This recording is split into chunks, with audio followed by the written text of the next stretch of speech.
Good morning. Well, we're up and at it earlier this morning. Still not as early as I'd like, but early. The reason is because we are on our way back to Fish Lake, and if we get there around 5 o'clock, we're still in time to get dinner because they close at 6, and we want to make in time for dinner, but it's 14 miles. Yesterday it took us 10 hours to do 9 coming back on trails we knew with less snow. We can tell that the sun was pretty intense and it is melting the snow pretty fast. Anyway, we're on our way back there tomorrow. Trail Angel Rose is supposed to meet us there.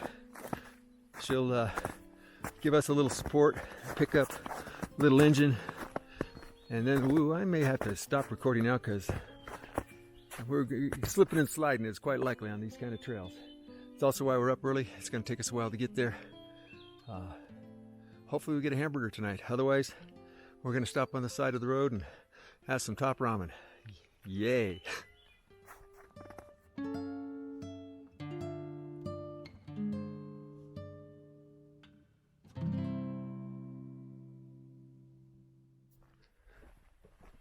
You know, when you're out here, there's at least 3 ways. There's probably a whole bunch more, but 3 ways to pack your food.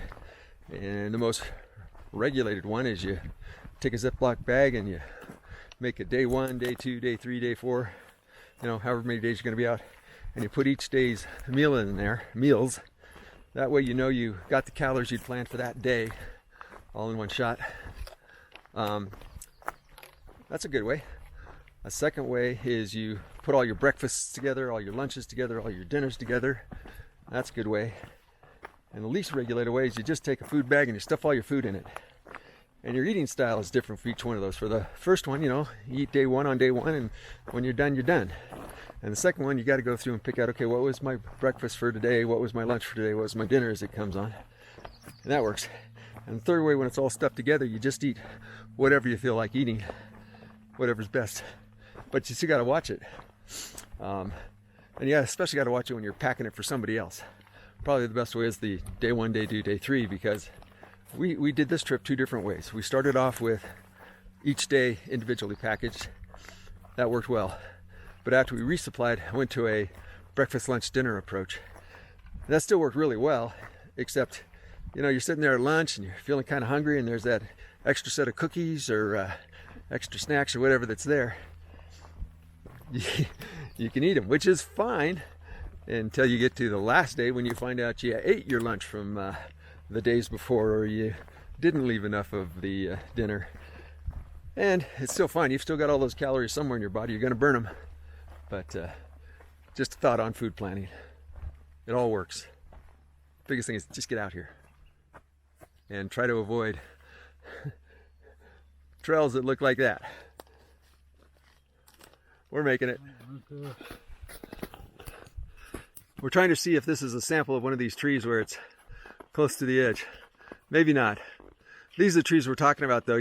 They're bent over from where the snow's come down, and the snow starts melting, and when they come up, all right, that was just a little one.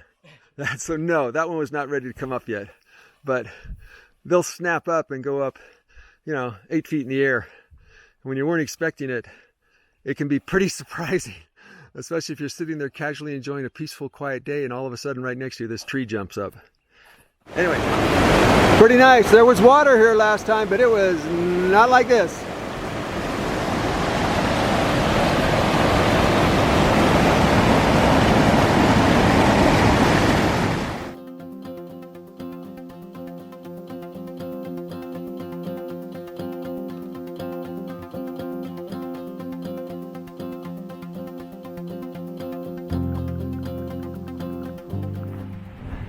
While it's a little disappointing to have done the work and not get to the glory, by done the work, I mean we really hiked just a couple miles short of what we would have needed to hike to get all the way to Crater Lake. And yeah, we're not going to get to see Crater Lake. Oh yeah, I've seen some beautiful trails of Oregon, but it's been lots of forest, lots of hard hiking. The snow was exceptionally challenging where we were at, but as you can see by the river, snow is melting fast, so Top Rock and I are liable to be back. We're liable to be back pretty quick to go after those same hills again. If we do, we'll let you know. Meantime, we're still headed down to Fish Lake. Almost there. We're coming up on Highway 140 right now. That's where the trailhead is, and trail change. In the meantime, happy trails.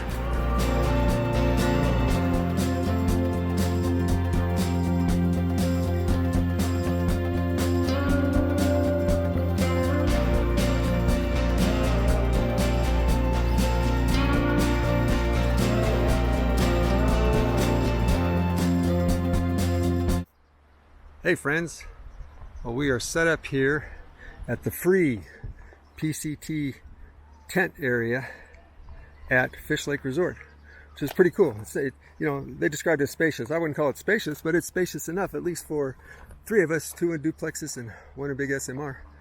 But we are here. We are close to the lake, but pretty well protected by trees and things, and finishing getting set up before we check out the rest of the place. So, Little Engines, any final word on this hiking adventure? Well, my knees are hurting right now from falling. Yep.